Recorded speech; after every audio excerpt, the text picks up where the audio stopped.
Itong farm, dati flower farm ng parents ko. Tumanda na yung parents ko. Naisip ng kuya ko, ano kaya ang pwedeng itanim lang ngayon, then harvest lang tayo. So naisip nila ang coffee.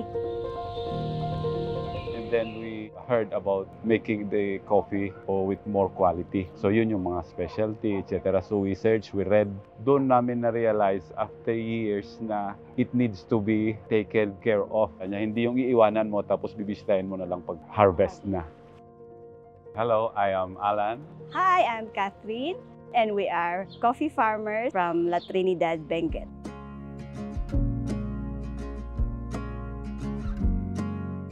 Sa coffee, kailangan palang alagaan din yung coffee tree, i-process if you want quality coffee.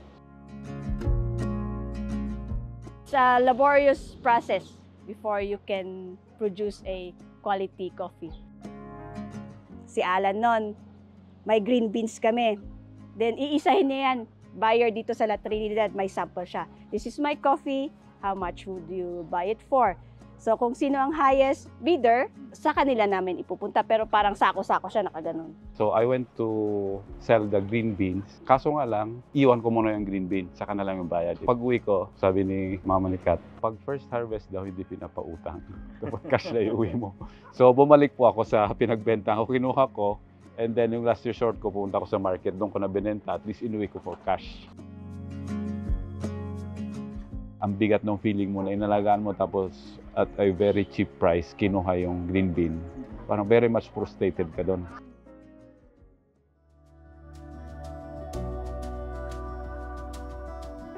Mga ibang researchers, sabi nila, 5 to 6 kilos of cherries would produce 1 kilo of green beans. In my observation and in my listahan, 9 to 10 kilos of fresh cherries, if you process it, would result to 1 kilo of green beans.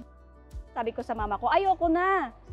Palitan natin to luging-lugi compared sa flowers noon or compared pag-work ka outside. Tapos sabi ng mama ko, pagtiyagaan nyo na, nandyan na yung kape, bumubunga. Naghintay ko ng 3 years, tapos dahil ganyan lang ang price, palitan nyo na. It's there already. God is giving you harvest. So nagtiyaga na kami, bumunga naman yung kape. It's not the coffee's fault na mura or walang income sa pagtatanim ng kape. Masunurin kaming anak. So naging driving force na lang namin. At first, nag-research nga kami, we read books about coffee. Relied on Google. Kung may mga seminars or lectures about coffee farming and coffee processing, nag-great crush pala talaga kami to attend those trainings and seminars. And then one time, narinig namin about specialty coffee, Facebook. So doon na, pumunta sila dito. They introduced what specialty coffee is. So 2017, doon kami nag-start na to improve our process para pang specialty or pang premium quality. Ang reward na nakikita ko is the appreciation of our work, like you people. Pag natikman nila, wow, ang sarap. So umaangat kami, sa cloud9 na. And then yung sinasabi nila, masarap, tapos pumupunta sila dito to see our process, which we truly reveal to them. Parang nalilift kami and then we try to work more to improve. Yung feeling mo as a farmer na na-appreciate is a very overwhelming feeling sa'yo. It's La Trinidad.